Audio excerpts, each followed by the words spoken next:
I'm Sally Goldberg-Powell. I'm the instructional technologist with the digital learning team at the Center for Excellence in Learning and Teaching. I'm also the lead of the Tech for Teaching Studio, a space that we are excited to share with you once again through this sprint. And I will pass it on to Dahlia, who's a fairly new addition to our team, who will explain who they are and how they can help you as well. Hi, everyone. My name is Dahlia. My pronouns are they or she, and I'm our new teaching spaces coordinator. So I coordinate the use of the new Tech for Teaching Studio, as well as the new active learning classroom. So welcome videos are a great way to start your class because they allow students to get a sense of your personality and your presence as the instructor.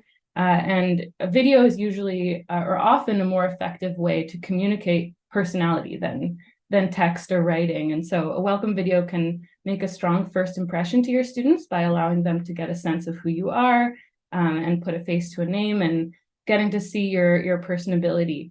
And it also helps them get oriented to the course and gives them a taste of your course, maybe an overview of the structure and expectations. And having a video in advance allows you to think carefully about what you want your students to know so that you're not forgetting any important information in class.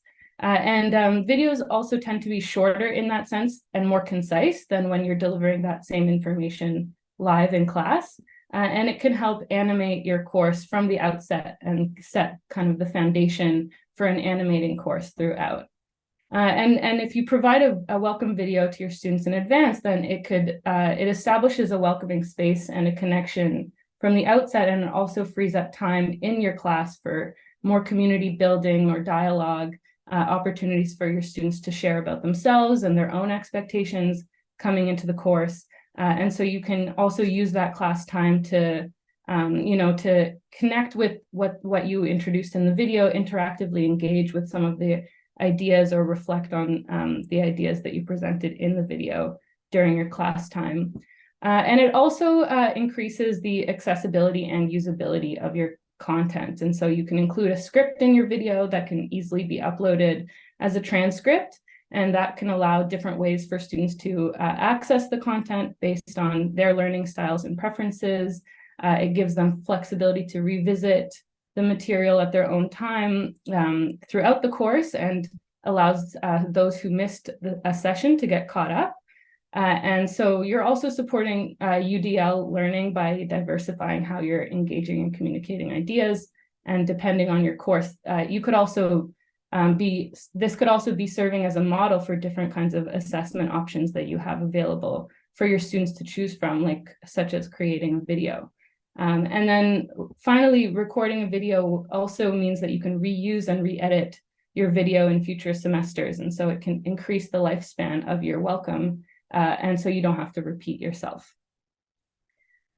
So what would you want to include in a welcome video? And people kind of mentioned some things at the beginning, which are great. So one thing you want to do is to introduce yourself, your background, describe what you enjoy about the subject matter, maybe a little bit about your professional experience if you'd like. It's also good to include some personal tidbits about yourself to create a sense of who you are outside the classroom. And you could also think about what you might be asking students to share when they introduce themselves in the classroom, and then you're modeling this for your students. And so as people mentioned at the beginning, it's important to kind of convey to students that they belong in your class. The aim of their video is to be welcoming and also informative, right? So you want to welcome your students to the course, let them know that they belong, that you're excited to have them in class, and that you look forward to meeting and interacting with them throughout the term. And it's also helpful to have some basic information, such as where to find details, like classroom location, the format of your class, and also a little bit about TMU time so that it starts 10 minutes after the hour, which is helpful for information for first-year students who might not be aware of these kinds of things yet. And then you also can have just an overview or a taste of the course expectations, such as what students will learn in the class, giving them a broad sense of the importance of the class or the relevance in the broader field, or what students are going to get out of the class. and you can share a little bit about the flow of the course, or get a sense of how the course is structured and the kind of participation that is expected of them in order to be successful. And you might also want to share your methods of communication, such as how you want them to contact you, when you're available for office hours or questions, and conveying the importance of regular communication by showing them how you can be of assistance to them as they work through the course. And you might also want to share how they can access accommodations, and those kinds of details are helpful to provide to students in multiple formats to make sure that they get that information.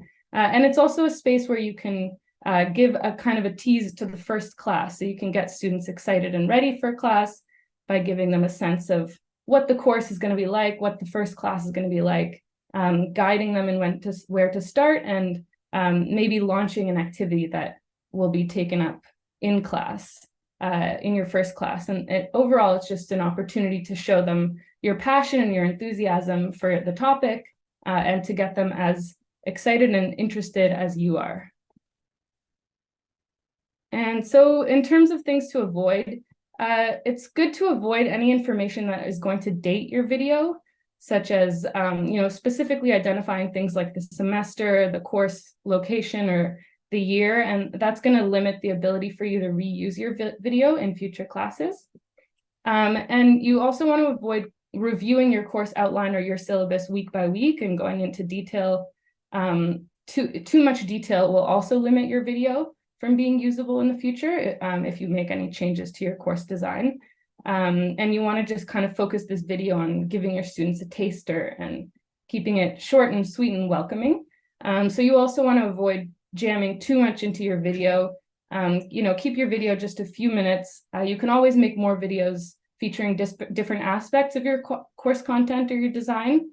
Breaking up that content can help to increase engagement and allow students to more easily navigate between and also revisit specific aspects later on.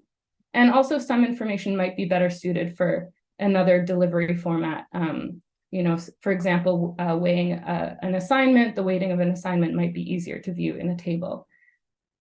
So just some tips for when you're coming in to record in the studio. Some people find this really daunting. Some people get very excited. Everyone's different and everyone reacts differently, especially if they've never worked in this kind of space before.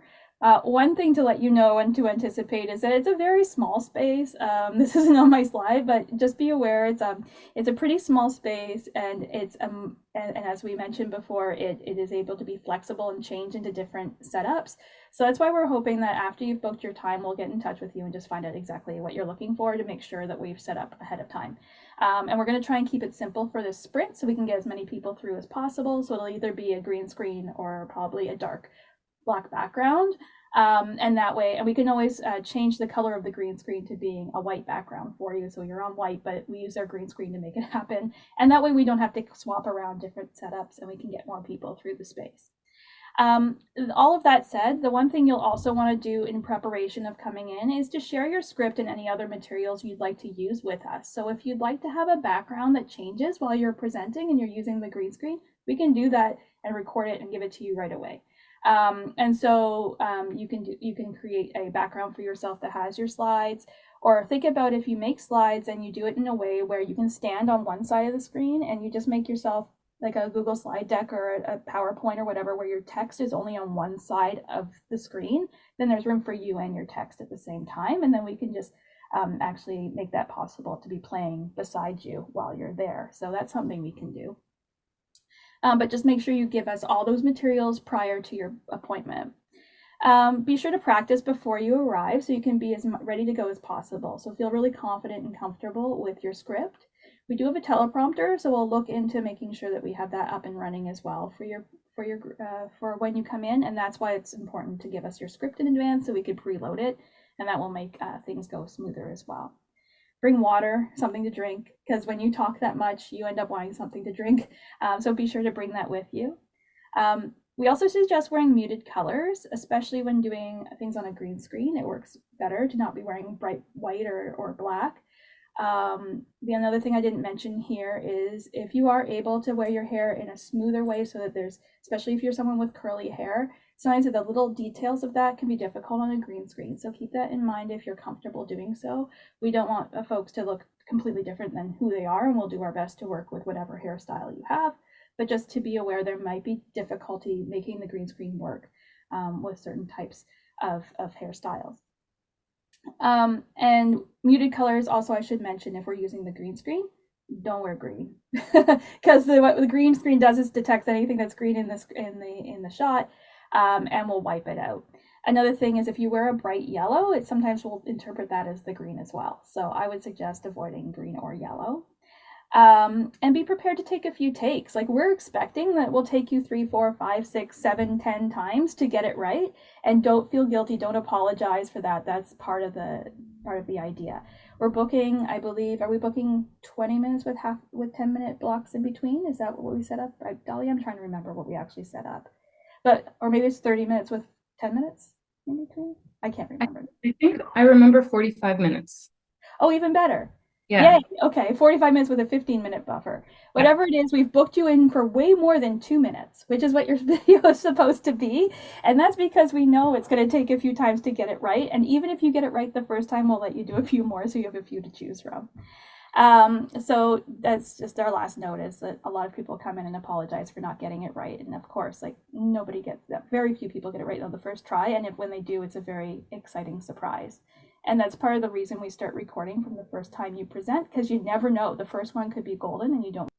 So sharing a welcome video, I'm going to throw it back to Dahlia for this to talk about ways to share it with your class. So you can share your video with your students by email or in your DTL Brightspace. And you want to make sure that you include a transcript with your video so that you can allow them students to access it in different ways.